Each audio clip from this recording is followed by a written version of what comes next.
Okay, let's do it สวัสดีครับ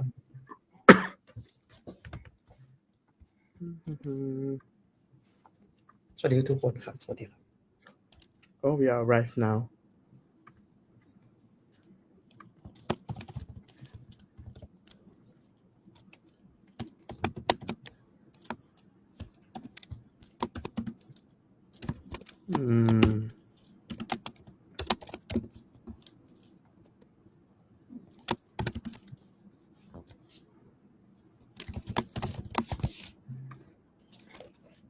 Okay. Like competing with friend of Fixma right now. We're not actually competing. We are back to back. Oh, back to back. Yes. How are you like in Germany? What is the situation of the market there? In the UX market, you mean? Yeah. So it's very interesting because, like, I would say in the last few years it changed a lot. So there we had a big hype. Like even in LinkedIn, you got a lot of headhunter messages. So everyone was searching UX designers like crazy. And I think in the last, I don't know, maybe I wouldn't say a complete year, but nearly a year, it really went down a lot. So I don't know what really is happening, but it seems they are not searching that much. But still, I think in Germany, we are still in a good place to find a job, actually, I think. So That how sounds did good. over there for you guys? I think we hit in the same situation. We saw that there was a demand in the market, but it's kind of like people would like to have to hire a senior and upper, so that like the new jobber or people who change their job is like in the situation that it's not that good. But they still have a demand, quite healthy. Okay. Yeah. So the typical problem, like I'm new in the job and I'm searching for a job to get experience, but I don't get experience because everyone wants someone with experience. Yeah, exactly. That's really happened here.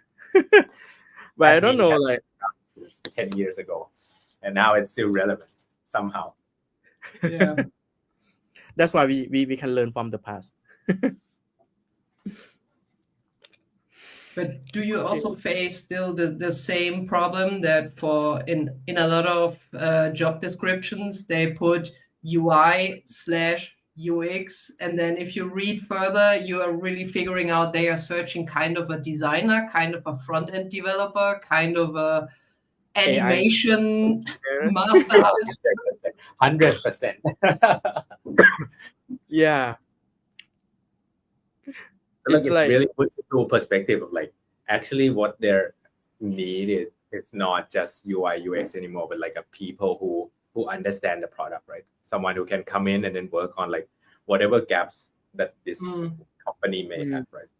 So it's kind of a bit misleading, but also kind of like I think the job market is kind of in like this confusion stage right now, where they don't know whether they should stick to like a traditional means of getting a job where, okay, you need a specific training to have been like a UX or UI designer, or either you wanted like an all-arounder who are just like, okay, you have a very good learning curve. You can learn anything really fast. You understand the business, and you can come in there like boots on the ground, starting to be involved in like business decision and whatnot. So I think that's what they're thinking of, but they don't know how to like conventionally put it. So that's why there's a lot of like UI UX position where when you start interviewing, which is like, oh no, it was not a junior position. You actually needed someone even more experienced than I am, and then I think the cycle continues.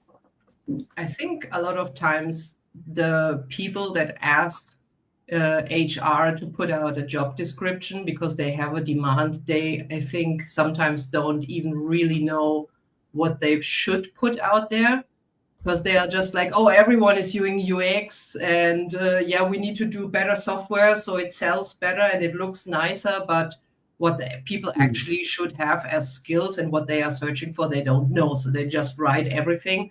Yeah, exactly. Like someone like in the market just didn't have like a clear cut of the definition between like the UX and UI, and that's why like they just combined it together and just send some kind like if it's like design in digital way, we just put like the UI and UX and just let HR to do their job like that. Yeah. And like in Thai we have some code like the people who buy never use it, the people who use never buy it. And is that like that's confliction, and it seems like Darren Hood and like Jared Spool said right for a while, right, that it's kind of like we just copy the JD from the LinkedIn from everywhere and post it. So like don't know what to do, what you really need to hiring some people to like taking care of it. So that's it, the root cause, I think. And maybe like it's because of we grow from the physical one, right, from the graphic designer, from the web designer, from like, and most of us have the mixed experience in both like UX, UI research, and sometimes like product as well, so that we can do everything. And when we got hired as a UX, someone may like, hey, I can do UI, I can help you on that, why I cannot do it, right? And from the perspective from the history, just like the business and the people who hires like get familiar with like, oh, the designer is equal to like UI stuff, so that hiring UX with designer is me like hiring the UI designer who can do UX something. Yeah. Even in my company, sometimes people still get it wrong.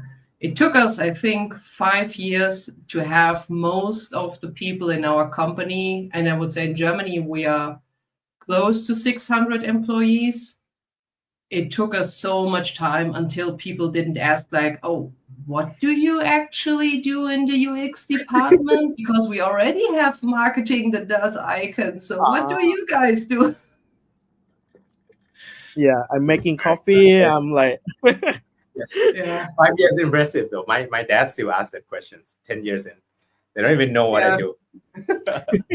For my mom, it's even worse because I studied industrial design. Because when I did my bachelor in industrial design, there was not even smartphones. So there was just a basic choice between graphical design, which was print design, or like the beginning of website design, or you did physical, you can touch industrial design. And so she was a big fan of that because she's a professor for art and a teacher for art, and that was something she could really relate to. And then I told her like, okay, I'm doing now my master's degree, the first steps into web and app design. She was like, huh? What? And it's still funny if you are if you are on parties and you meet some new people and the typical question comes up like, what do you do for a job? And you're like, oh, how do I explain this again? And the typical thing I usually do is like, you have a smartphone, you have a computer. Now imagine you have a new app or a new website service you interact with. I am the one responsible for making it as easy to use so you don't need a manual. And then it's like, okay, that means you are doing the colors, and like, no, I'm actually seeing like, when do you press where, which information do you need, and all of the shiny stuff comes at the very end. And then that helps most of the time. Yeah, it's like always require the long explanation to the people. Okay, I guess like it's a time. Yes, perfect segue. Do you want to open it? Okay, I think it's a time.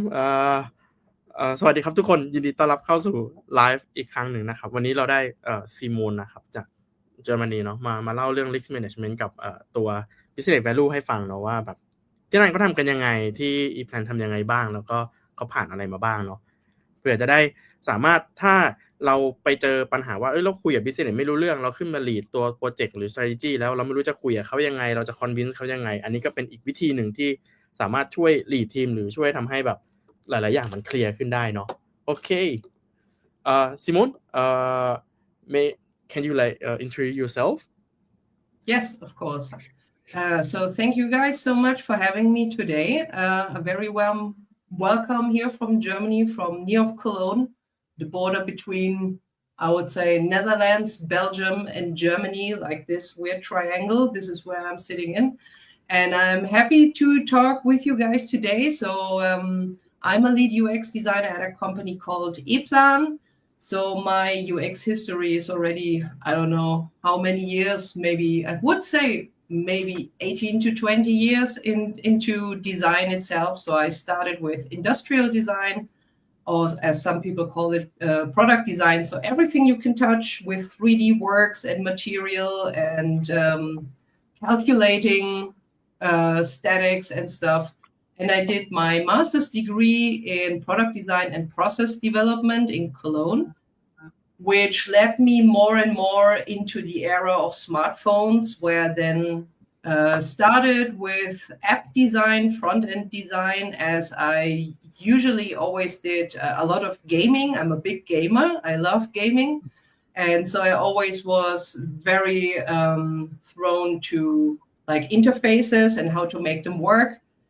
And yeah, actually now I'm working after a lot of agencies I worked with, also for clients and stuff. Now I'm since 6 years with Eplan, and I'm a lead UX designer for a small UX team, and we are doing cloud software.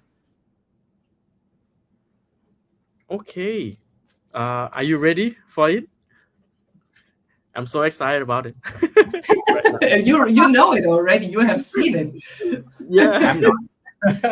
Yeah, they're not. And I think it's amazing story anyway. I skipped the first part with the AI story. So because you asked me to have something for 30 minutes, but I still think the stuff about risk management and stakeholder management is something we all can relate to. And yeah, I'm happy to share it with you. Cool. So I guess like we are ready now. Okay, so just in case there is something not working, just let me know, because I will share it on this screen, so I will not actually be able to see you or the chat. Yeah, sure. Okay. Stop.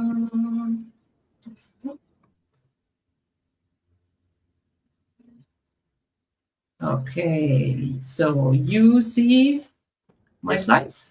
Okay, Yes. great.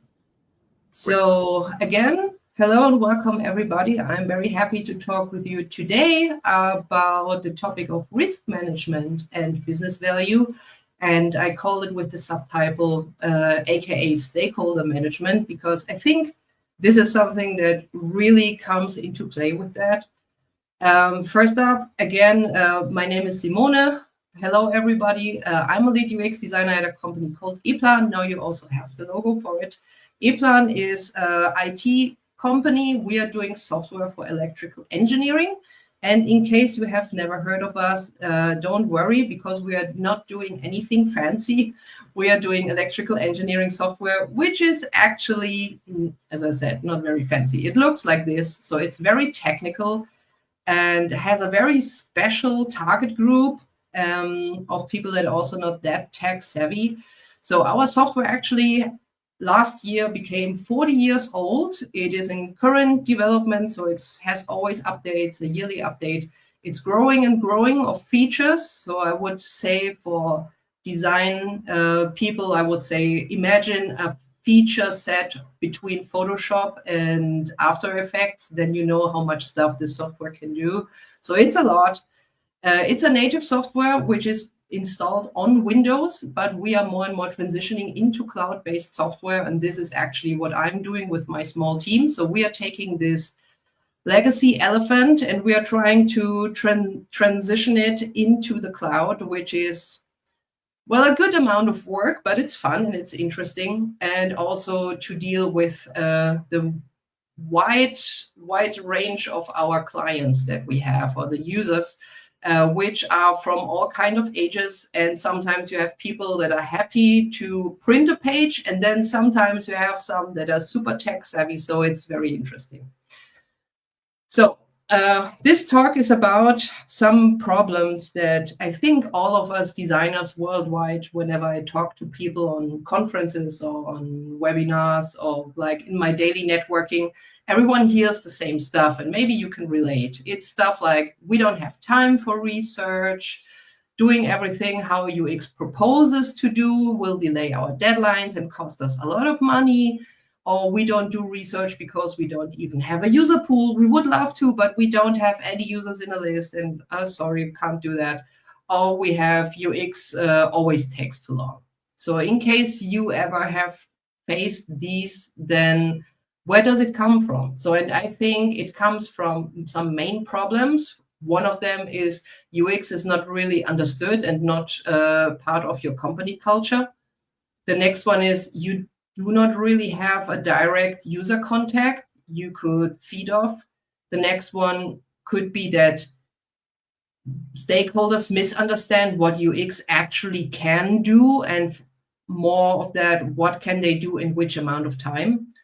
And sometimes even if they do know what you can do and they respect it, then you have too many projects and you don't have enough UX designers, and every project is the most important one. So these are some of the main problems that I figured out in the last years that come up again and again. And I want to talk about all of that, and I hope I can share some light into that.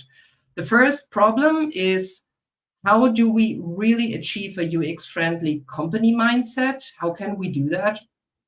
So I think we as designers, we are great when it comes down to like doing user personas and analyzing stuff and doing our research, but actually we never use it with our stakeholders. So we always see the stakeholders as the ones that are always against everything we want to do, and we don't understand why they decide stuff, how they decide it. But actually what we should do is we should analyze them, because it's not only different kind of persons and different kind of personalities, it's always sometimes depending on the departments where they come from, what kind of goals do they have, what do they want to achieve, how do they want to communicate. And we should really use that to make it work for us. So one example is a product owner. So I try to really melt it down for some examples so you understand what I mean. So for example, you have the product owner. He's an empathic guy. He cares for his development team.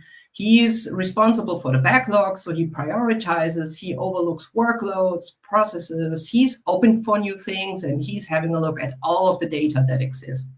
Then maybe we are having the business guy.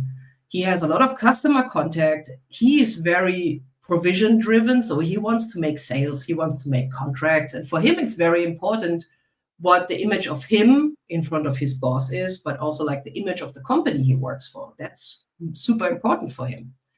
And then sometimes we have the technical lead. In our company, it's called solution owner, but it's basically the same. Usually it's people that have worked in this area. In our case, usually it's electrical engineers. And so they come from this work area. They have the real life work application. They have a super deep knowledge of how people actually work with your software. They are very confident about that, and they actually can understand users' pains. And as I said, usually they are engineers, so they're very organized and very data-driven. If we look at all of them, we see that they have something in common, and that is that they are data-driven, actually. Most of the stakeholders usually are, at least the stakeholders that I got to know. And how can we use that? How can we use that to talk business-driven UX, if you want to call it like that? Well, we have to start talking in business language. And bear with me, I'm not a business person. I'm also not a marketing person or mathematics person. But business language just means facts, numbers, and money. I mean, that's everything what most people are interested in. And money is, I think, one of the most important ones. Even if we as designers, we still care about our wage, right? I mean, everyone wants to get paid. And I just want to emphasize that we as designers, we come into a company, we want to make things better. In the end, we don't want to harm anyone. But if you really think like you would have a stakeholder, he's working in a company, let's say one of my company, 40 years old, legacy company. So you have a stakeholder who is a product owner who is doing the software, and he's working there since, I don't know, 25 years. He's doing his job. His boss is happy, so he's happy because, well, if the boss is happy, you can get your salary. Everything is fine. And then comes this UX designer around, and he's researching and analyzing stuff, and he comes around, he's like, yeah, I have seen that, well, actually you're doing stuff not wrong, but I think we could do better, or I would do it differently. And now this stakeholder, of course, has to think like, what happens if my boss hears that? Because it sounds to me like I did my complete job all the time wrong. And who is he, this UX designer, coming around in his first month? I'm here since 25 years, and he's telling me I did everything wrong.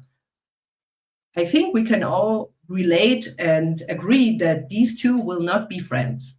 And it is easier than you think, because we all have the same goal. We want to have success in this company. We want to please our bosses. But how do we do that actually? Well, we have to provide our stakeholders some data they can use for their motivation. So if you know they want to achieve a certain goal, which I would bet is not that different from your goals because you want the company successful, then just calculate and show stuff that they can use to go to their boss and be like, oh, look, if we do this and this, we will be more performant, or we will save money, or we will be quicker. I can bet that if you do it like that, you will have more performance and more friendship with your stakeholder than if you just go over and like, oh, we have to do things differently. So be a bit empathic. And to calculate and show you numbers, I will give you some examples. So if we talk about money and risk management, we are always talking about reduction of costs or making more money. 4 reasons why development costs skyrocket, and that is in the area of it costs us more money than it needs to, are frequent change requests, overlooked requirements. So we are actually not knowing what we are really developing because we don't really know what we should develop. So we have a missing knowledge about users' requirements for the actual product. There is always inadequate communication between users and developers. I don't know how many developers you know that have actual contact to users. In my experience, that is not very often. And to make it even more clear, I did this small table, and it is a fictional table, so don't get too stuck on the hourly wages. It's just to showcase it.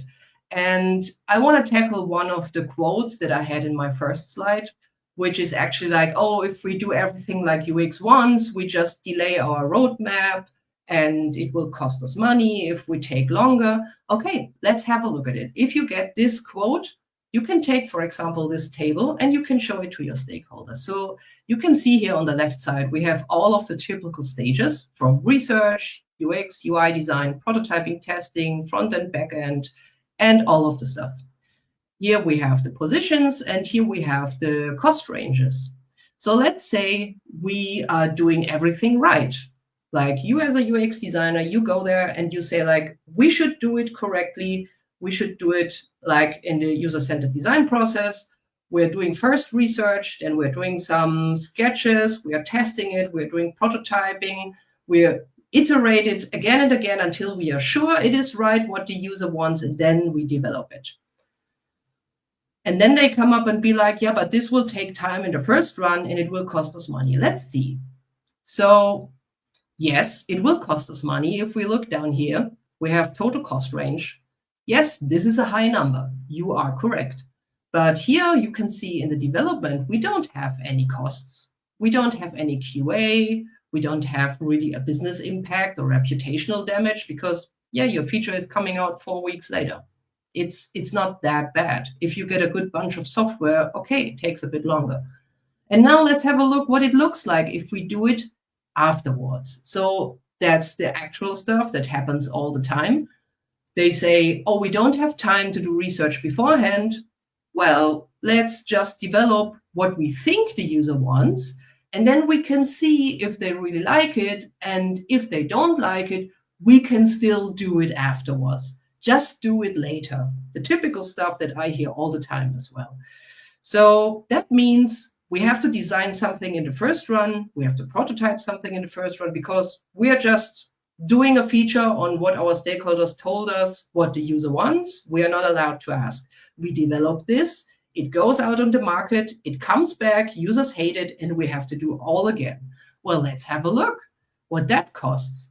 And now, interestingly, if you look down here at this total cost range, I mean, for me, it looks like this is a very high number, and you don't have to be a studied mathematics or business guy to really see that this has a lot of impact.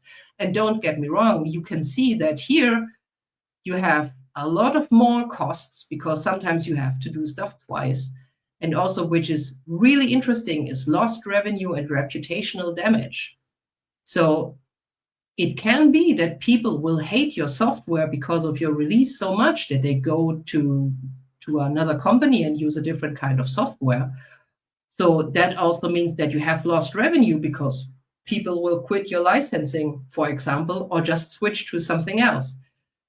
In case you want to take a screenshot, you also have here a text. I don't go into that right now. It's just an explanation of what you see on the left-hand side. And as I said, this table is fictional, but it is a good example that how you can use numbers to really emphasize why you would need research, why you need UX, why you don't do it later, why you do it in the first hand properly. And I could talk like 3 hours about it, but I also brought you some other examples. It's not always about saving money. It can also be about raising, for example, raising product sales. So there is a study that said more than 83% of users leave a website if they have the feeling that it takes too much time to find what they search for. And new users on e-commerce pages spend about 150 euros per order, and revisiting ones about 300, so the double of it. So Staples did that, and they said, okay, let's use usability. If it really earns us money, why not? They took usability tests and heuristic checks. And if you just look at the number, you have more revisiting customers. And we know revisiting means they spend more, we have less exit rates, we have a higher satisfaction, and we have more traffic. All in all, we have increased sales. So the company makes more money because we used some usability methods. It can be a reduction of training and support costs. This is also a fictional calculation, but it's really, I would say, realistic. So let's say you have software which can be licensed, and you have somebody who is sitting behind a hotline and is taking support calls in case people just don't know how to use your software. And you have 200 licenses sold of your software. You have 580,000 support calls, and each support call for the person that actually sits there and has to answer the whole day long costs you about $240. In the complete lifetime for these 200,000 licenses, you're spending 139 million euros just on support calls. And if you now say, okay, let's do a redesign, and not a complete super redesign, but just tackle the biggest stuff, you increase your licenses from 200 to 300,000, but your support calls are less, like half of it, not none, because that would be fictional, but just half of it. Look at this number. And again, like, use these numbers and calculate it, and you can show them to the people that decide. And you're like, look at this. If you just do some basic usability stuff, how much money that can actually save you. And I can guarantee you, everyone, if they see they can save like 60 million euros, they will be interested in what you have to say. And this is what you actually have to do.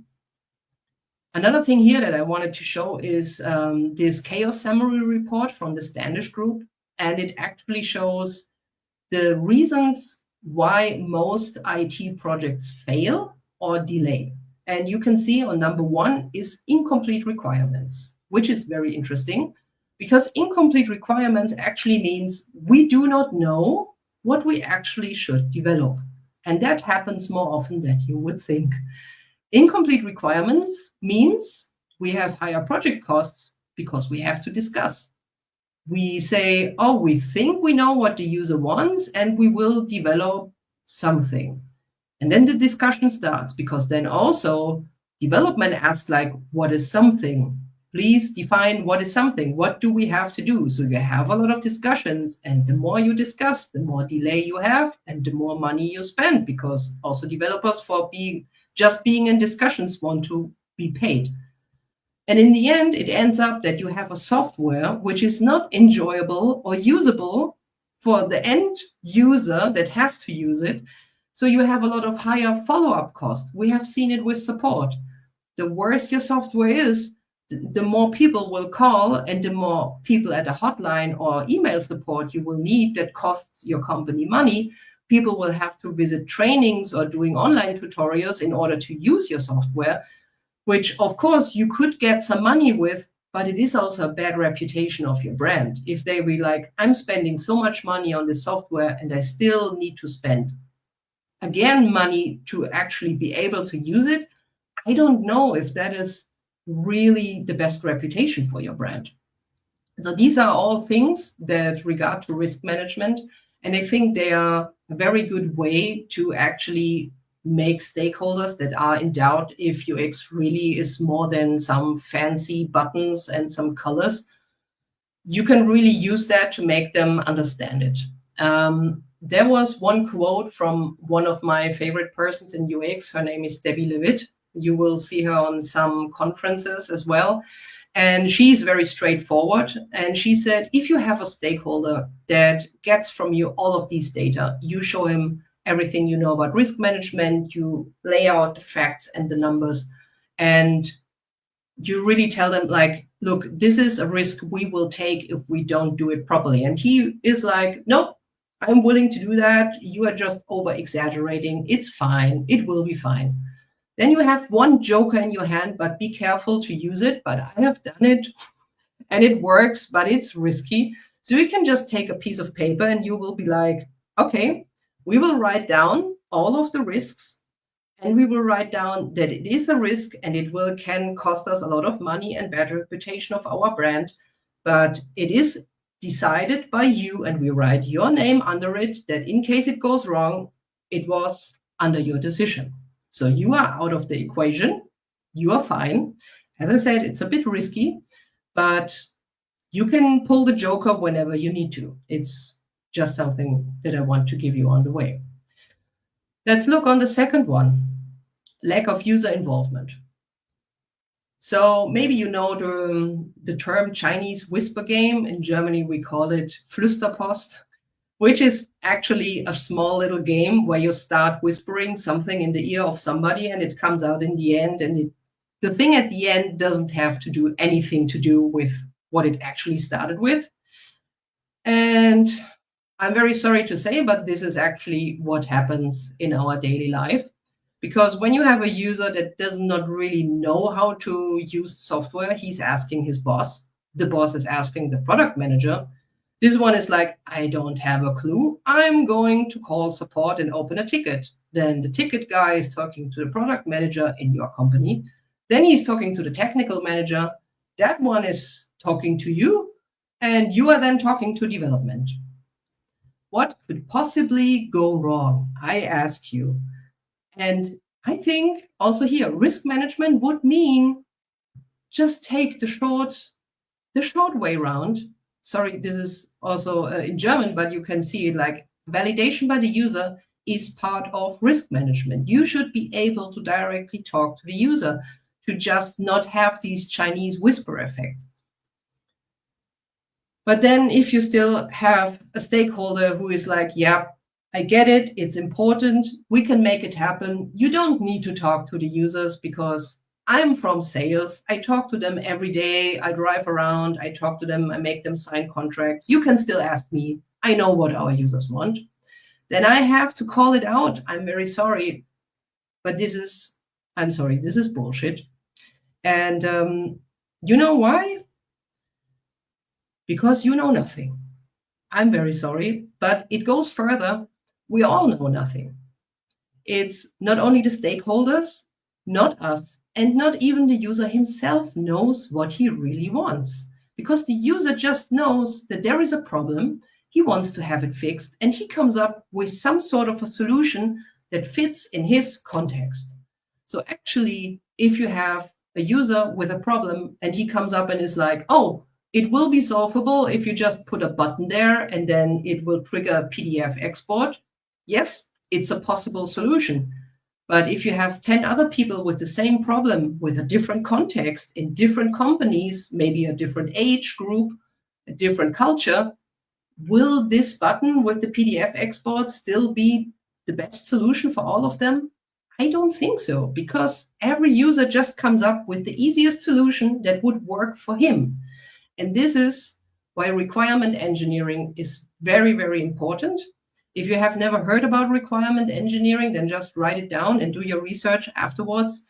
It can be a bit dry, but actually what it teaches you is to do interviews, to do your research, and then formulate requirements and user needs without thinking of a solution. That can be really hard. It took me a while as well to get into that, because we all think about solutions as soon as we hear something. That's just human nature, how we work.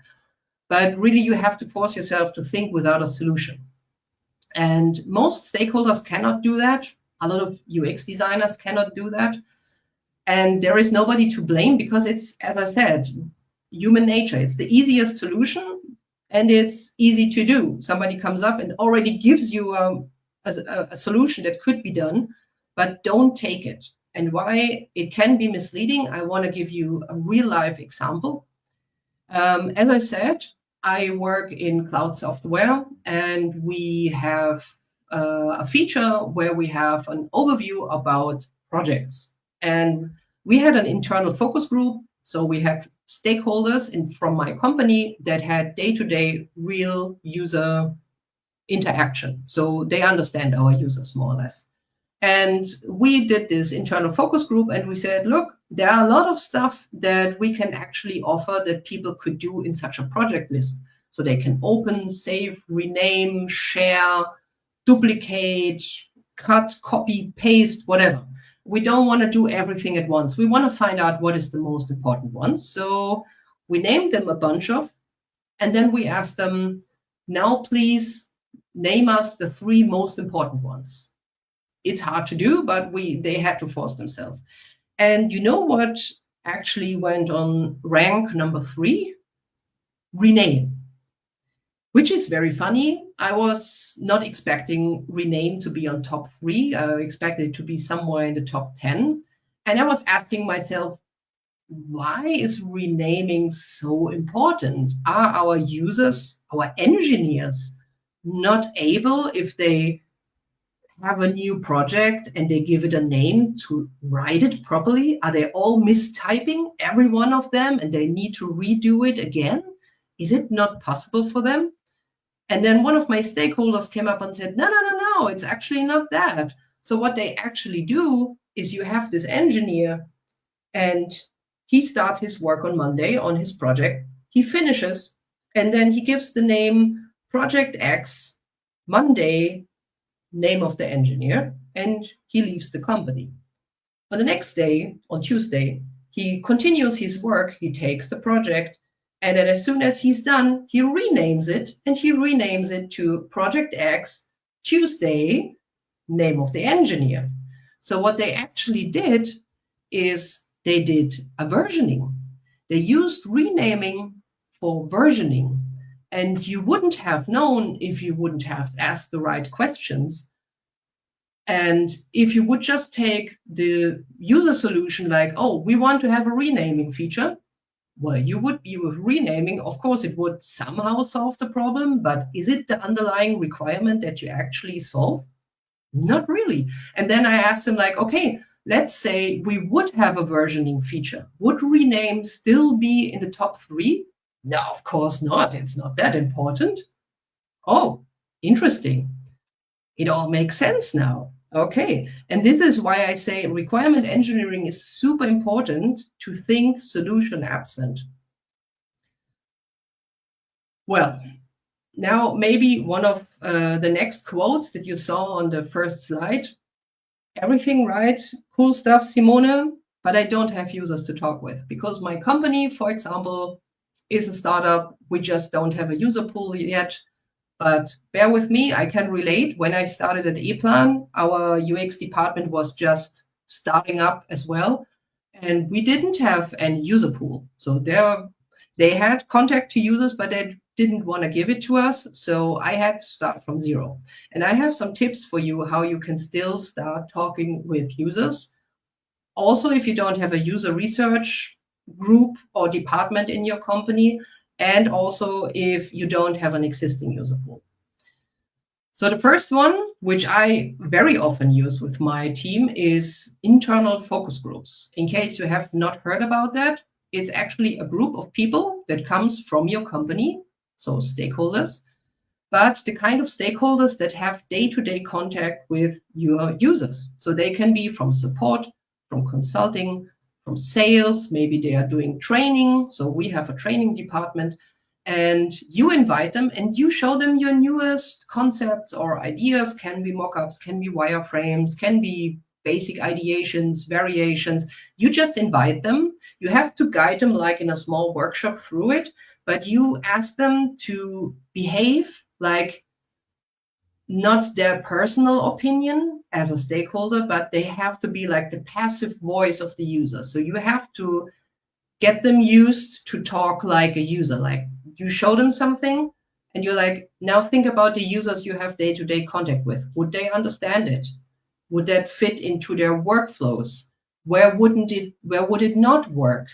Did we forget something? Would they not understand something? And so they start thinking as a user. You get a lot of quick feedback, because the good thing with an internal group is usually you have the possibility to look into their calendars, and it's easy to schedule a meeting because you just look where everyone has time.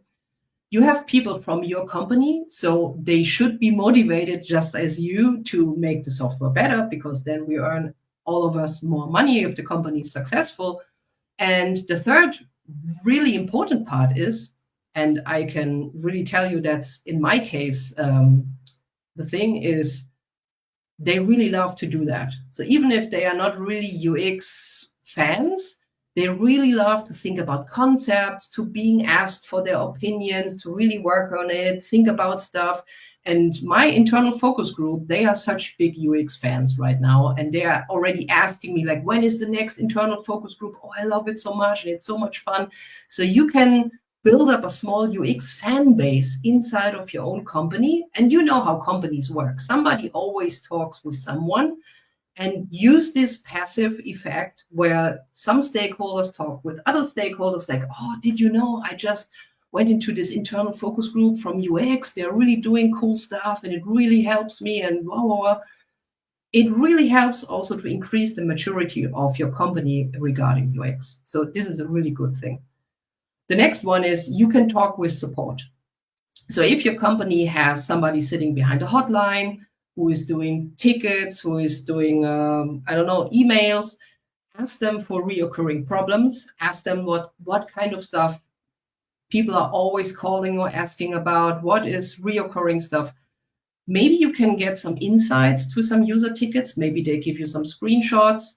Maybe you can get a bigger context for these tickets. So you actually get to know, when does this happen? What did he actually wanted to do when this question or this problem arise? That helps you better understand what this user actually needs. And if you're really lucky and you have, well, maybe a good connection to the people from support, maybe they also give you the contact of the user. And now just imagine you would be somebody having an iPhone and you write a ticket to Apple and you'll be like, they will never respond me anyway, but I will try. And then somebody calls you from Apple and be like, I want to talk with you about the ticket that you just put in. And I really want to understand what didn't work and what did you do. You feel so much appreciated. And that's also something that your company should be aware of. If you call the people that actually pay for your company's service, you appreciate them and they really feel good and they have a deeper connection to your company. Also here, this is a really good argument for UX. This may be not applicable to all of you. For us, it is, as we are an ECAD system. So there are a lot of forums which discuss about ECAD and, well, different kind of software, AutoCAD, Eplan. So you can read in those forums. You don't have to write anything. You can still see what kind of stuff always comes up and what people describe when it happens. But you can also create an account. You can interact with them. You can invite them to testings. You can be like, hey, guys, I'm from this company.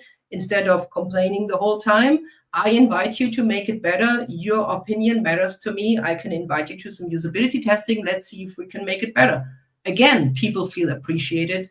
They see that you hear their opinion, and you can build up your user pool. And it's not only forums. Maybe sometimes there are also Discord channels. For Eplan, there is a Discord channel, for example, and we are just starting to get into that. But I see that there we have access to hundreds of people that use our software. Another thing can be helpful is built-in analytics. This is kind of a passive research method. So you can build analytics into the front end, and you can actually track what people do, if they finish a workflow, if they never finish it.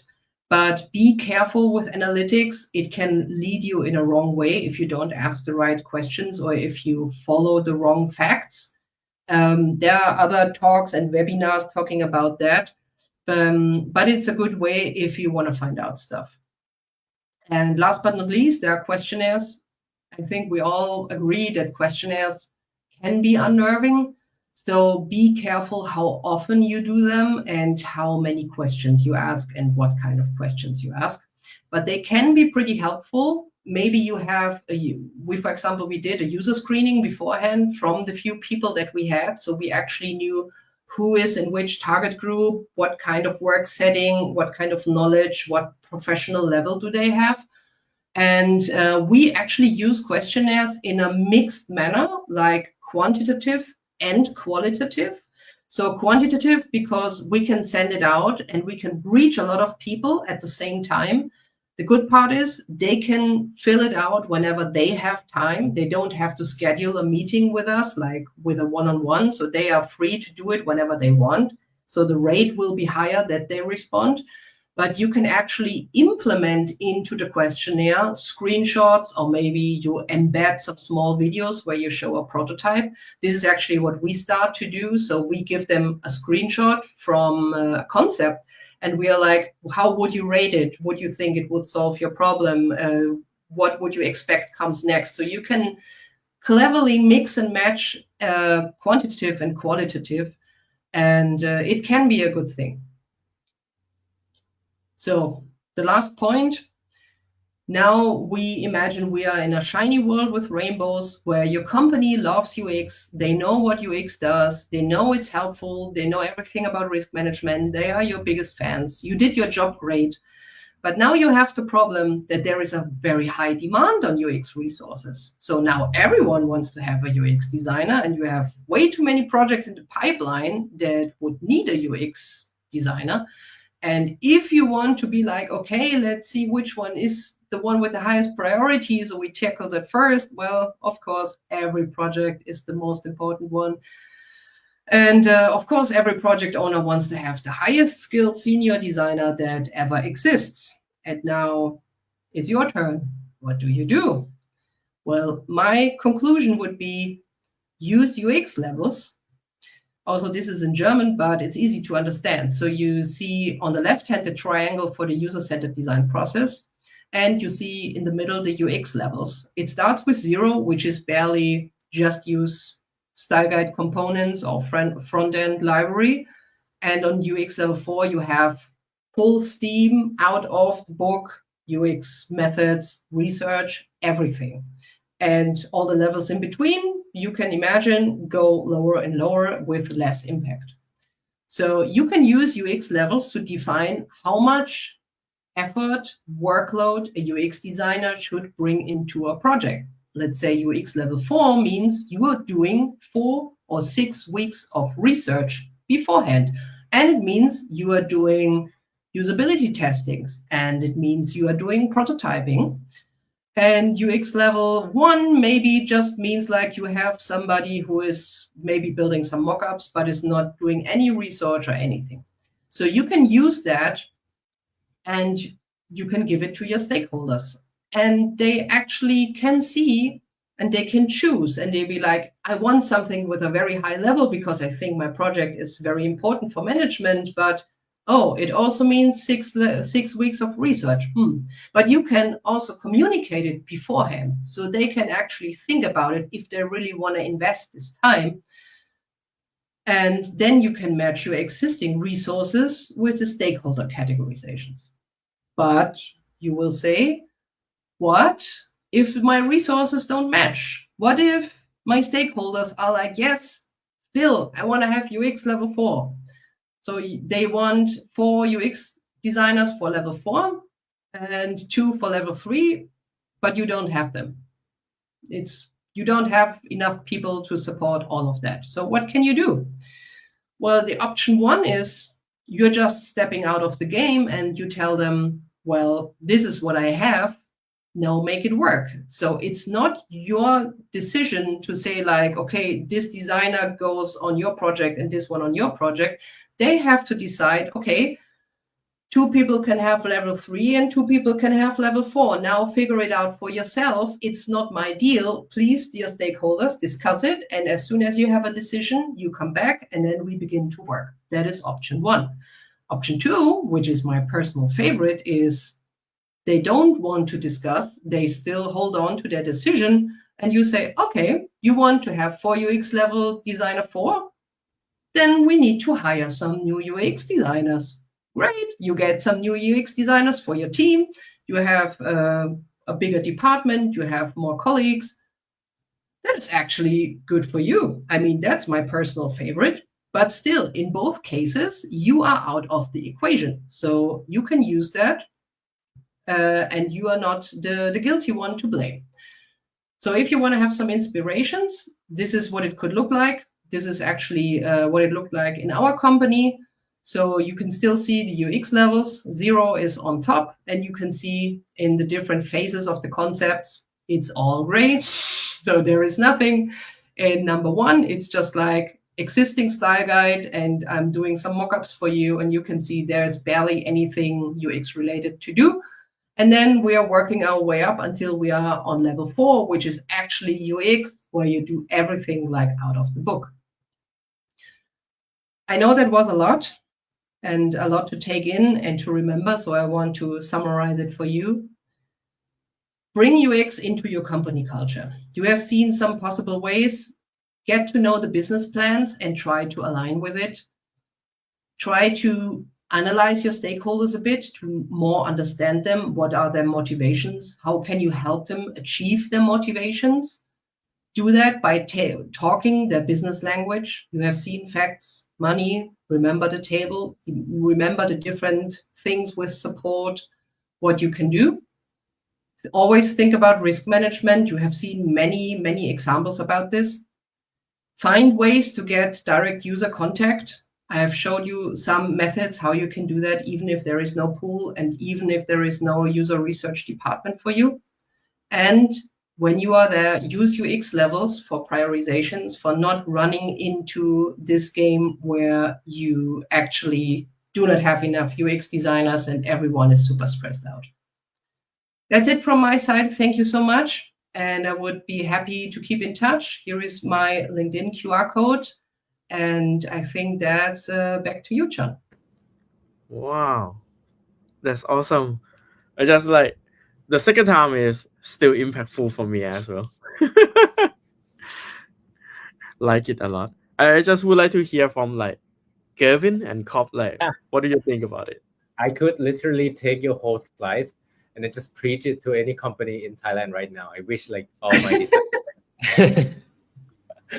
It's literally just like, oh my God, this is what I had in mind all this time, but it's just like no one has like I think made it into like this well presented idea before, and I'm really, really glad to see this. I think I have a couple of questions, but maybe Cobb, you can share what you think first. No, thank you. So basically, like I have heard many times about like if you do like the change up to the left, right, to do the test on the like shift left to on the testing, you spending less on the money, kind of like that, right? But that kind of thing is mostly like about like the theory, and like they just plot the graph, drawing the pictures only. But the one that you showing like the exact money, like calculating from the mandate, like that, it's like really impressed me a lot, like because it's like tangible things that we can pick it up and just use it directly. Yeah, that's always when I go to conferences, I really like the talks where actually people can take something home with them, because a lot of stuff I sometimes hear on conferences sounds in theory super nice, but then for me it's really hard to think about how can I actually implement that in my daily routine. And my interest is always to give people something that at least there is one bit they can take home and say like, okay, I will try that.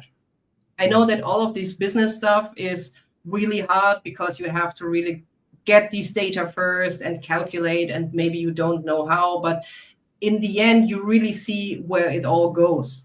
And if you show somebody just in theory, just like with this table, it doesn't have to be like your real hourly wages of your company. It doesn't matter, but you can really see where this is going and just get people thinking. And even if they don't decide and be like, okay, yeah, you are so right, we are doing that, they will not. But it will stay in their mind. And whenever you come up with something again, they will be like, oh, yeah, okay, maybe, yeah, let's try. Yeah, 100%. I think I totally like sorry. So I think I've been thinking about this for a very long time, like the way that business talks, right? So most of the time when we get to sit in like these business meeting, oftentimes you would see like there's a lot of people who are just like, I think at least in my experience, it was just like when you talk about business, you talk about loss, right? So it's more on like the risk management side of stuff. I think because the way that designers are like taught or brought up is more on like a very optimistic side. They'll be like, oh, you're a dreamer. You're the one who's supposed to put optimism in like the way that we do. We need to delight users. We need to make sure that everything looks nice and clean.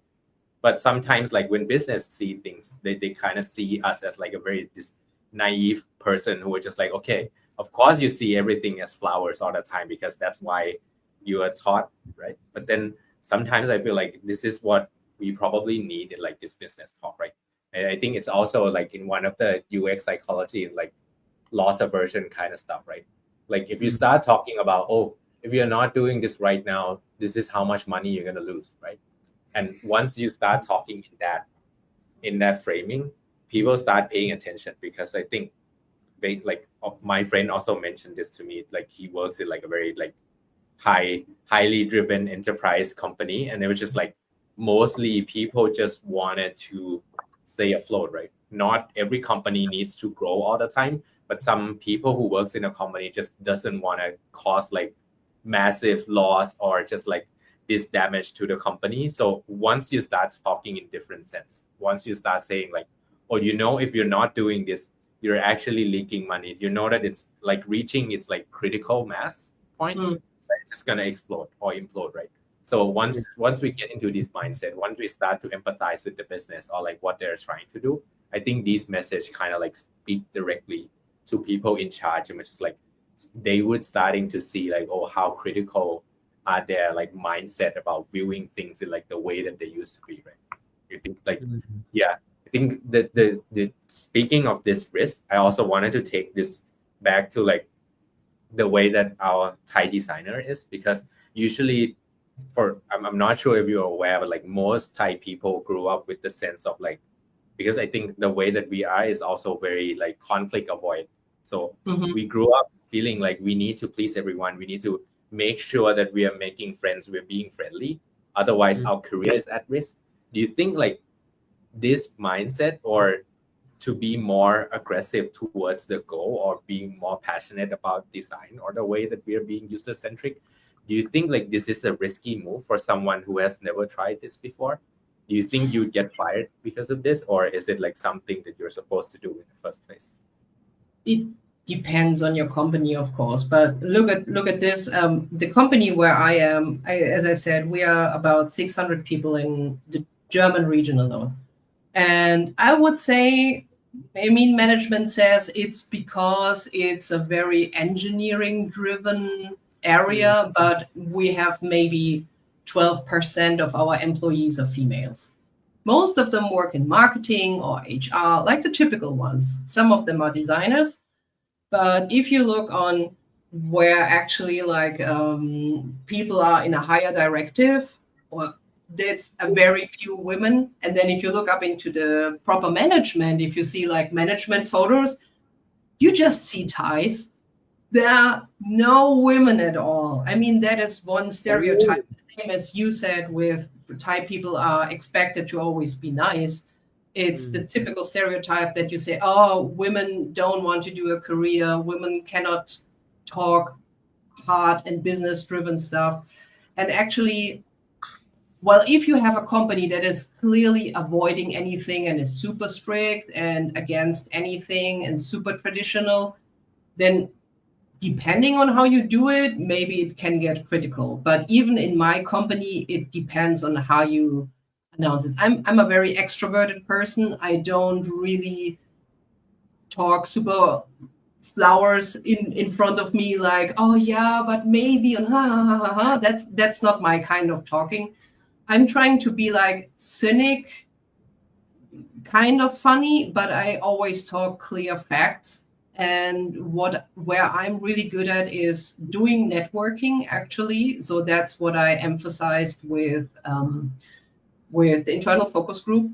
So it's always important before you really take a bold move and you'll be like, here I am, and now I show you all of the data and facts. And if we don't do that, it's always good to have some people on your side.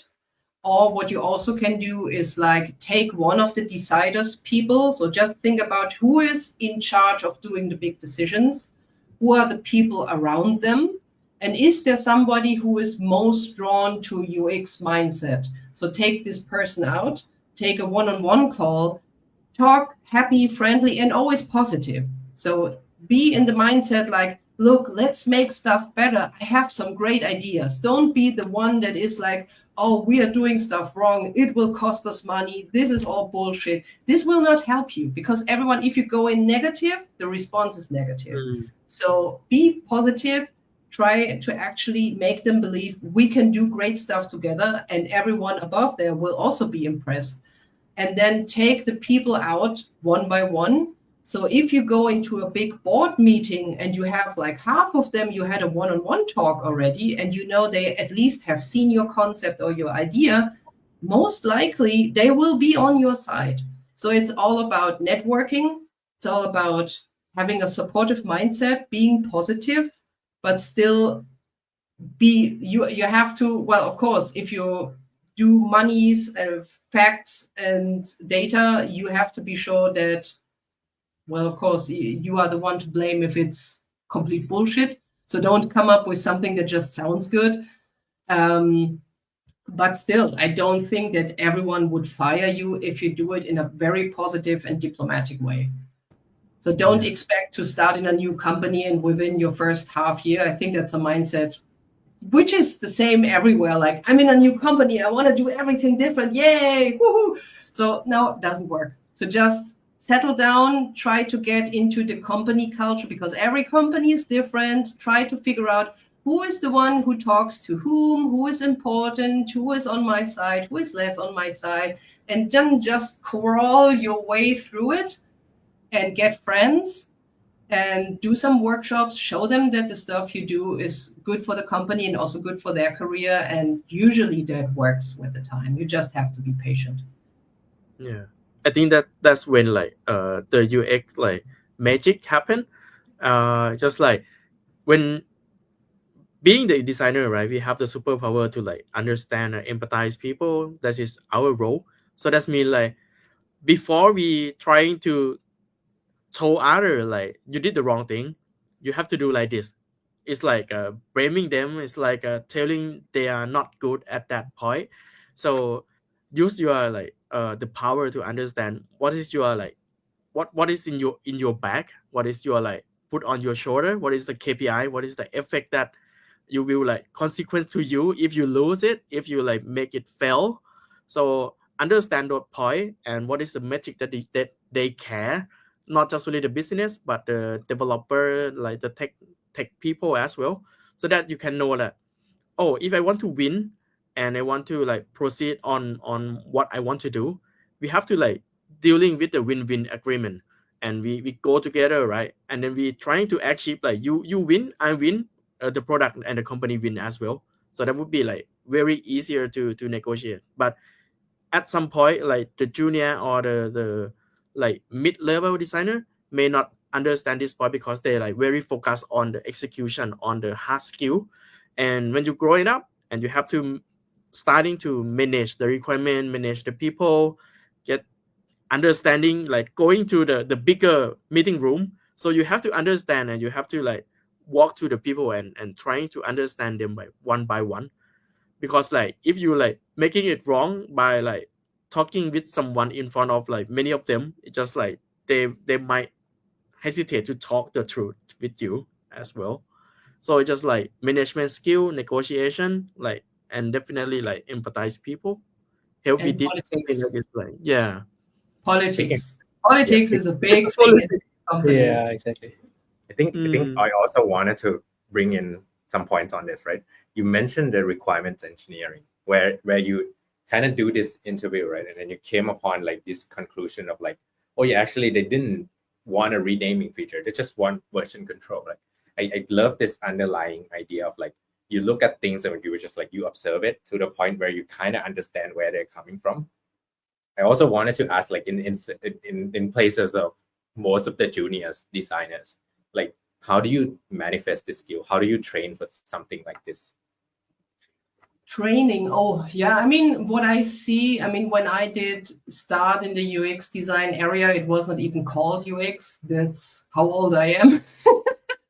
But there was no such training. So I achieved all of this mindset a bit later due to training.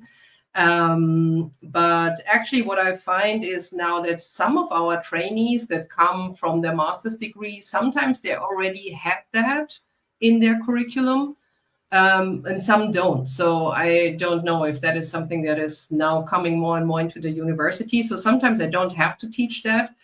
But what I see also with our young designers is they very often rush really fast into building mockups because they don't have the experience to, I don't want to say no, but for example, if you have a very pushy stakeholder that is like, yeah, but don't take too long, just we have to push that out, the client is waiting. It takes a lot of thick skin to say like, we take our time, you will get your feature. But I think as a trainee, it is pretty hard. And what is one part about it is to ask the right questions. So when I have people that rush too fast into like, oh, but they told us in the user concept review, the user told us they want to have, I don't know what kind of feature, button, then I'm really like, but let's just dig deeper. Like a small child, you just ask, and why? And why? And why? And why exactly? And sometimes you just come out where people are actually like, I think I just want to do this and this. And sometimes it's completely different where it ends than where it starts. Of course, that's a very super easy method. But then we had interviews with clients one-on-one. We were like 3 people in the team.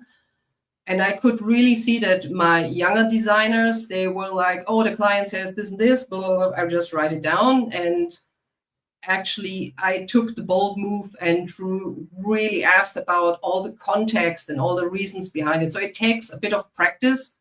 But what I like to do is I was in Poland at the beginning of the year at Allegro, which is kind of Amazon in Eastern Europe. And did a speech about requirement engineering and a bit about what it's about. It's a bit of a drier topic, of course, because you have to learn it, but it's all about effectivity, efficiency, and how you can actually measure UX and usability. So that is also one key feature, how you can talk to the stakeholders, because if you just say, oh, we have to use a different color or we have to do a label, and they ask why, I don't want to do that, and you just say, yeah, because then it's more usable, that's not an argument. It's just like, because I'm this designer and I think we should do it. It's not an argument. That's not how you argument. So, but if you say like in the ISO norm 9241/110, blah, blah, blah, you do that, and that is how it's meant to be. And actually there is a norm for it. We do everything about norms. There is a usability norm, then just do it like that. Then it's like, oh, okay. But it's kind of, I cannot say like, how do you train it in the best way? You send your designers to a proper training just about that. And the other part is just like learning by doing, I would say. Long answer for something very short. I'm sorry. I think you hit the nail on the head, right? You said try a lot. So I feel like that's probably it, right? You probably have to try, or have someone else who you trust try it for you, right? Either it be like your seniors in the team, just so to the point that they can explain in detail why this won't work, right? Or also like, I think in my team also we have this like sessions of like, when we like acquire like, for example, a user interview, we usually spend some time to look at it like together, maybe 5 to 10 minutes. Like one person would do the summarize, of course, but then when you look at the footage, the one that they cut off, right?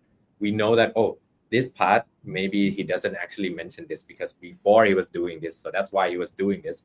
I think when we have that conversation going, you learn by doing, right? You learn by sharing these ideas with other designers who might have a different perspective. So I think most of the time it just comes down to like, you have to try it. And if something doesn't work, then you know what doesn't work. So next time you can do better. And I think that's how you train yourself into a mode of like, oh yeah, I'm going to experiment with this idea and see if this is what they actually want, or is this something else, right? Yeah. What I learned is that the context for each user, even for the same kind of software, can be so different. Yes. For us, it's like we have some clients. I mean, electrical engineering is for everything, for food and beverage, for robotics, for car manufacturing, everything. So you have some people that work actually with a print out schematics on paper and write down comments. Then you have people that are super automated. And if you have the same feature, it can mean in the different context something completely different. So that's why it's so important that you always take the context in mind and you really nail it down. What is actually in this context, this person with their skills. And also very important, always not look only at the user, look at the ecosystem around him. For example, we have our electrical engineer who is creating the software plan, the schematics. But if we would end there, it would be a mistake, because then he's actually handing this piece over to somebody in the actual manufacturing, the guy that has to read this plan and has to build a cabinet and do all the wirings and all the stuff. And of course, if he just says, yep, I'm done, and we just, as UX designers, we say, okay, when he's done and he exports it as a PDF or he prints it out, we are done with our work. No, that's not it. You have to analyze, how does he communicate with the guy there? Is he taking a phone call? Is he writing on MS Teams? Is he going there? How does he communicate back if he finds a mistake and our guy has to implement the errors again and has to change something? What does he do if he then has to communicate the changes back again? Does he print it out? Does he do another PDF and this guy has now 2 PDFs? Or is there another system for that? So this is always a mistake that I see very often. But coming back to the requirement engineering example that I had with the renaming feature, another one was at a live user convention that we had as Eplan. And we have, depending on the country, in Germany, they are still very afraid of cloud software. I don't know why, at least in this area. And so they are like, oh, transition everything into the cloud. Also, all of my projects, I mean, that's my projects. And what if the server goes up in flames? I don't know. I don't have it physical here anymore on my system. And so I asked the guy like, oh, now imagine you could have everything in the cloud, your projects, your parts, everything that you need. And he would be like, yeah, maybe. And I'd be like, okay, could you imagine just starting your projects in the cloud? And he would be like, no, I wouldn't do that. I was like, okay, but why is that? And he came out like, yeah, I don't feel good if it's in the cloud. And it took me like 10 minutes to talk to this guy to nail down one by one so that I found out his original problem was he was afraid that if he creates a new project in the cloud, everyone would be able also from his colleagues to have a look while he's working and he's not finished. They could look into the project and take something that is not finished. And I told him, okay, but now, of course, he doesn't know Figma, but Figma works the same way. You start a new project, it's in your folder called drafts. Nobody can see it. And just when you share it with somebody or you put it into a folder that is accessible, people will see it. And I told him this analogy, and I said, if it would work like that, oh, that would be great. I would totally do that. So the initial thing from, no, I don't want to start working in the cloud to my problem is that I don't want people to look at my project while I'm working are two completely different things. And you just get it if you just ask and ask and ask and ask and see the context. I see the bridge, like the connection between like Kevin and you, like just like it feel like the junior in like the team that trying to not trying to ask more. It feel like they are maybe they fear about like they cannot complete the task that they like assign, so that like when you doing the usability test or the user test or interview, you just like focus on the post-it that you know like what you have to ask. Like there was like 10 paper and you have to like focus it one by one and check that senior not gonna blame us, not gonna blame me on like not asking all of them. So the experience like told you that sometimes like the question is inside the answer, so you have to like understand the context, understand the ecosystem around them, like learning about the lens, the mental model, how like learning about how to use like the system thinking to see all the things that happen around the context with that have the user at the center, so that you can know like what is the next question that you have to ask to dig deeper. But if you don't care about it, you just like the people who just like, hey, from A to B, how can I take them to A to B without like derouting or detour or like having they just like to checking list what the question like, has already prepared. That's the problem that I have now, that we are getting a new target market. So we are still not done with developing our cloud software. We are still on it and we are not live yet. But what for us changed is the target market. So first they said we will tackle existing customers and we'll have it as an add-on for the German European market. And now they're completely switching and they are like, oh, maybe we are looking at a completely different continent. And they have multiple options for that. And I told them, but you know that we then have to do some user research. Oh, we already did user research. We had some guys that had 2 or 3 video calls with some guys from the US, some guys from Australia, some guys from Great Britain. So we already did that. We know what the users want. So, and then I reminded them, I'm like, do they have a certain questionnaire? How is this questionnaire? Like, what is the reason behind it? Why did you choose these questions? Can we replicate? If I take interview 1 and interview 10, is it still the same questions? And I can just see like, what does this one answer and what does this one answer? Oh, no, we just had a normal chit-chat interview. Like, great. I cannot use anything from that. Really. So yeah, that's the hard truth that sometimes I have to come up with. And yeah, that's again risk management. You just then say like, okay, we can do it like that. This is possible. What then will happen if we don't know how people really work in these markets? Because if you take an electrical engineer from Germany and one from Australia, I would bet there are differences. Don't know, not an expert, but I would assume yes.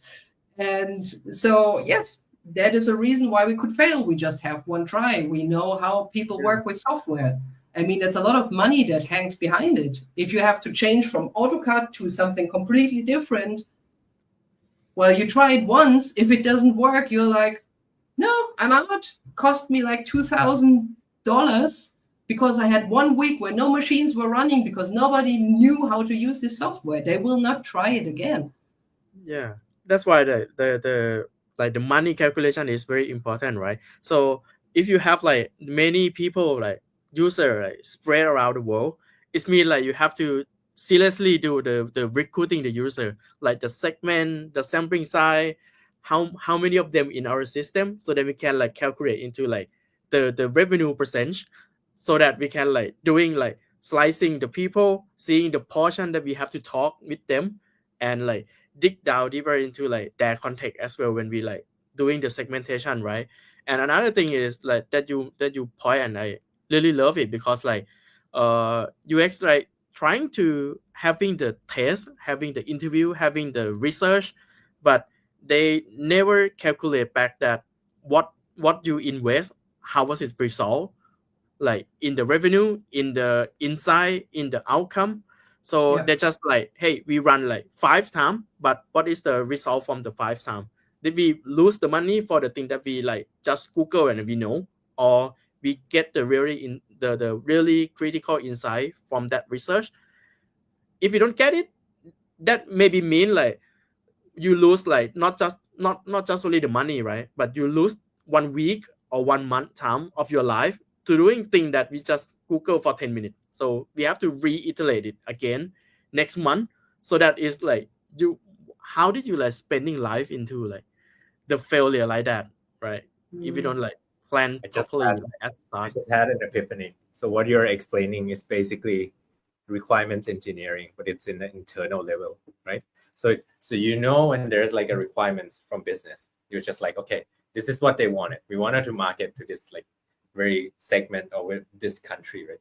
But then when you look deeper, when people changes things, right, you'll be like, okay, we need to market in this market instead, or we need to change the scope, right? When you take things by face value, you'll be like, oh yeah, sure. Oh, too bad, I have to do it again, right?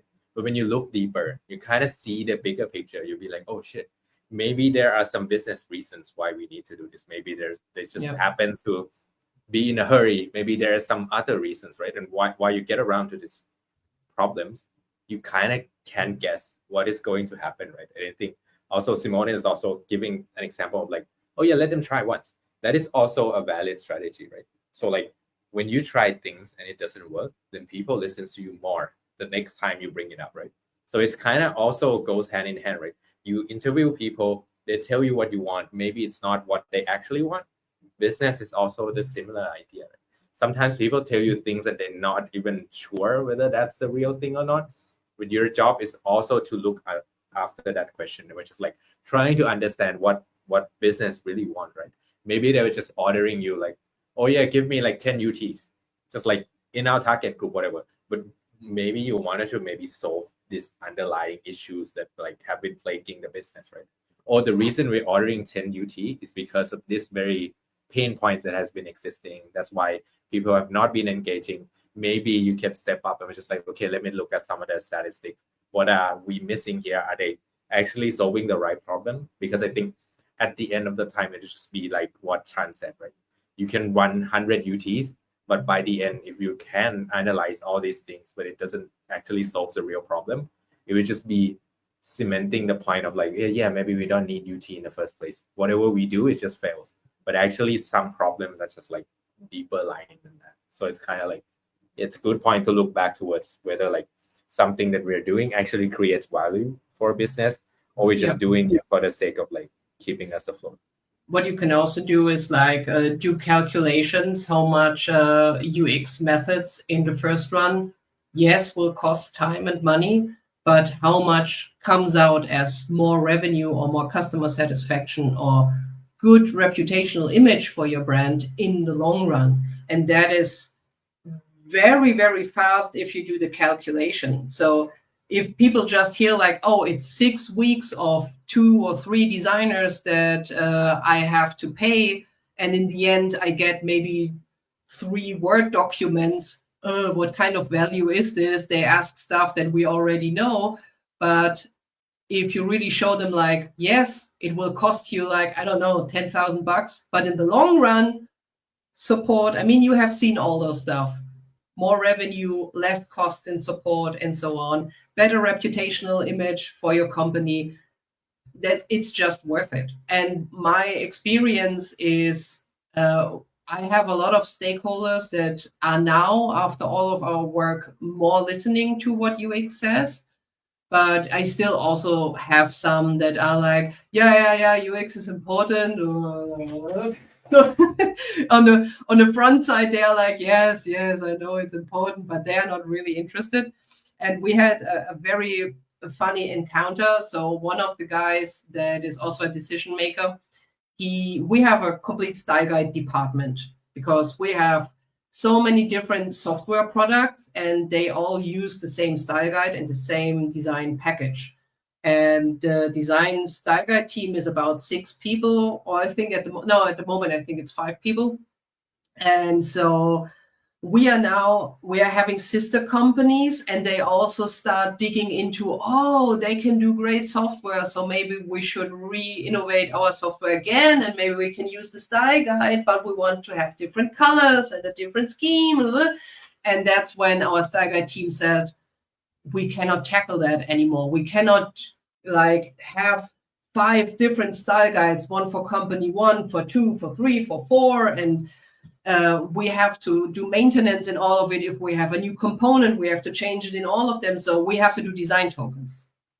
But if you already have a style guide that is so big that Figma already told us you cannot have it in one file because the file is too big, because it exceeds I don't know how many gigabytes, that's a huge thing to now change to design tokens. You have to start from scratch.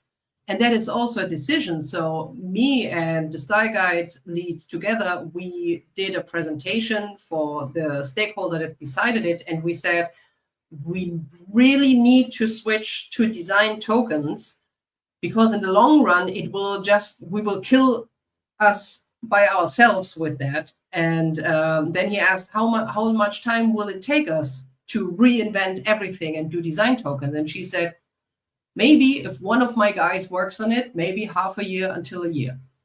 That is a thing that a stakeholder has to really swallow. Like, this one person, I will just pay this person for not doing anything constructive that I really can take and bring somewhere.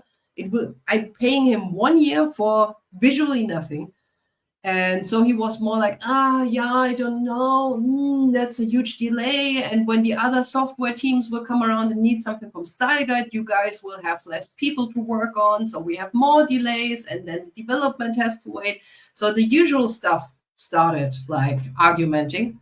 And then we did a risk management like presentation, and we showcased what are the risks, but what are also the pros, and what in the long run will save us money. What benefits will we have for the other companies that also have revenue that affects us? And then he was like, I really love this presentation. Can I take it with me to show it to my boss? And wonder, a week later, we had a decision. Yes, you can do design tokens. So it works. It really works. Yeah, that's cool. It's just like a design debt, or like the debt that we have to pay. So it may look like slower now, but it's going to faster in the future. So it's just like, if we can calculate like the cost and the loss in the future, so that they can foresee that, what is the investment is matter to me or not. I think the best part of it is when you crack them, like when you know what they actually care about, and once you crack that, I was just like, suddenly interested, even though it's the same thing that I've been telling you for 3 months. But suddenly when I show you this, you actually pay more attention. You'd be like, oh my God, this is so interesting. And I was just like, oh yeah, I cracked that. Yeah. Now, And it's also, confused. Such a funny aha moment. Like me and my colleague, we were like, really? Now it worked? Okay. So we were laughing and we're like, okay, it's basically the same stuff we told him before, but this time we just packaged it in a different kind of way. So it's easier digestible for him and to understand in his mindset. And suddenly it made this glowing eyes like, oh my God, I will take this to my boss and I will get a raise. Yeah, like because like we are using like the same language that they are currently using, right? So they can easily like digest and can convince others. Yeah. It feels like a UX job to me. Like it almost feels like we're doing this for our users. We're just doing it to our company. So that I think it's a skill set we already have. Just that we don't know when to use it or whether it is okay to use it. Which, from what I heard from all four of us today, is it's okay to use this with your company. Just that you need to find a way to do this, maybe in the different ways than users. Because I think in a way it's kind of like different, but also very similar. You're kind of a diplomat. You're fighting for two parties. You are fighting for the user, but in order to fight for the user, you have to talk a different language in another country and make them believe that this corporation is good. Exactly. That's basically it. I just Or like you get thinking of 1-star review at App Store. Sorry. Too real.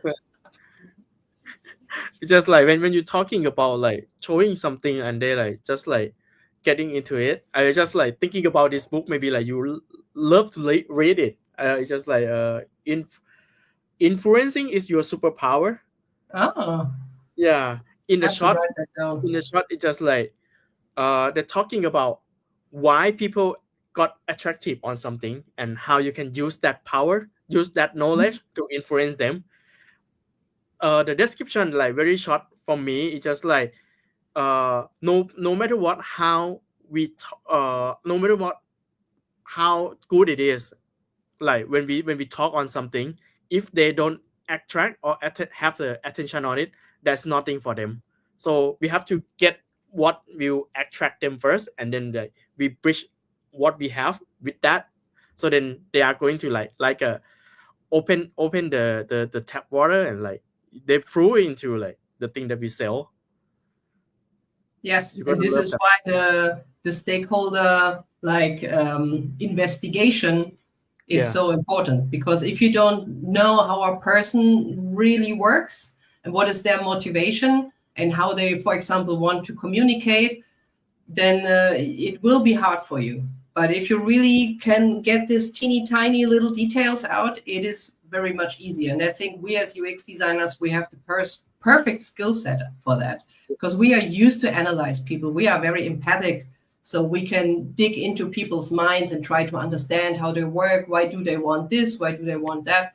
And I think we should really use that. Yeah, I want to give one more note. You know, like a lot of people I talk to, they can tell in detail what their boss was like. Like they know this is what they wanted. They know this is what happens when you do this and that. I think that is a skill we have, right? So in the end, if you don't know, you can ask your coworker what your stakeholder was like. That is the greatest source of intel you could get. So Yeah, that's true. But I really see that I sometimes do that without even wanting to do it, depending on what my goals actually are. Then I'm really sitting down and taking some notes. I'm like, okay, what were the situations where you actually got what you wanted? What did you do? How did you argument? And when did it not work? Or when did you see in a meeting that somebody else was with this person and they argued and they fought and they couldn't get along? What was the trigger? So how does he want to be talked to? So sometimes you have these kind of alpha males. They don't want to be questioned. So you always have to be like, I'm showing you something, but I'm not judging in any way which is better or not, because you are the boss and you decide. So you have to be like this technique, like, hey, just me. I'm just showing you something. Maybe it's handy, but you are still the boss. And you just stroke his toes and he feels good and still like the alpha male in the room. I'm sorry, it is what it is. too real. That's great. Using like the Pixar eye, like being cute. Well, The for some one-on-one. it works and sometimes it backfires, so don't relate too much on that. It's fine. We're all for inaccuracies. But yeah, I think to circle back, I think you also advised for us to have like a one-on-one with key stakeholders. I think that is a very legit strategy that I also use sometimes. Like I know that in a room full of like different ideas and people fight all the time, I'm not gonna win. But if I go separately to each one of them, once they see my ideas or once they kind of shape it to, in a way, they think they're like some of it is their idea. So in the room full of people, they would automatically want to defend it, or maybe they won't be against it, right? So it's also a valid strategy to just like, if you have a big idea, you can test it with your stakeholders to see if this is good. You make adjustments. Never underestimate politics. So what for me really is very impressive when I am presenting something. So I think once a year we have to present our current status in front of the uppermost management board. And it's so interesting if you just look at the small little details. So you can really, without anyone telling you, you can really find out who is the boss, because usually he's the one who speaks last, or he speaks first, he speaks last. And then you can really see like the people that they just repeat stuff somebody else said just in order to have said something so they can defend their status. It's a kind of a own psychology game for itself. But you never have to underestimate politics. So if you say like, I want to present something and I'm in a room with one of the uppermost stakeholders, even in the core, they want to say like, oh yeah, this is great. I love it. I would totally buy it. And one of the persons that are a bit above them says, no, they would never say that in this round. Never, ever, ever. Because if their bosses say no, and they say yes, I like what this UX designer does, that's just your head out of the window. Doesn't work. So just be sure to take them one by one out first, maybe. And also you can put it in a way that you invite them and you're like, I really appreciate your experience in this area. I have nobody else to talk to, and everyone recommended me that I talk with you so I can get your valuable information in, and maybe I can change something in the concept before I show it in the bigger round. You just have to package it in a nice way. And then you have maybe multiple guys in this round sitting, and maybe they have influenced the boss beforehand, like, oh yeah, I know in this meeting there's this UX designer, he shows something really cool, I have seen it already, I'm very curious what you will say, boss. That is completely different than out of the box, oh, there is this UX designer, I don't know, it's new, I don't like it. So it always helps. It always helps. Yeah, like having like them have the ownership in the stuff. Yes. Always a good strategy. Yeah, everyone wants to feel important and appreciated. Never underestimate that. I mean, it's the same for us, right? I mean, as UX designers, we also want to be appreciated and not be like the one who builds funny buttons, but we want to have people to worship what we do. And so is everyone else. Cool. I think like this session is very fun and like it's very valuable. Like the conversation that we have, like the story that you told, like always like inspiring me, and that's why you are here. And like thank you so much to being here with us. Just like it's exceed your time for a while, but I'm sorry for that. But thank you for being here. It was a lot of fun for me. Thank you so much for having me and the chance to talk to a completely different target group on a different continent. Oh, nice. I think you can share the same trauma. Yeah. it's all over the world. Happen all around the world. Like we just did the research on our market like in early of the year. It's surprisingly that it's impact everywhere in the same thing. So that is normalized us about like, hey, we don't have to care about like what the insight came from which country or which region. We all like fall into the same bucket. So let's think about how to figure it out, like how to solve it. Yeah, that's true. Please do research. Yeah. You can't make everyone do local research. That's what I take off for it. Yeah. Yeah. Okay. Thank you so much. I think like that's it for today. And thank you, Simone, to being here. Like, thank you so much about like the content or the thought and the thought leadership that you give to our community. Like, hope that everyone can apply and use it for your like better life, because it's like very, very critical, very, very essential for our like career. Thank you so much. Thank you. So bye to you guys. Bye And I bye. really appreciated being there. In case anyone has any questions, also from the guys that joined the chat or the live stream, feel free to connect to on LinkedIn, and I'm happy to chat with you. Cool. Awesome. Thank you. Thank you. Bye-bye. Bye. Bye.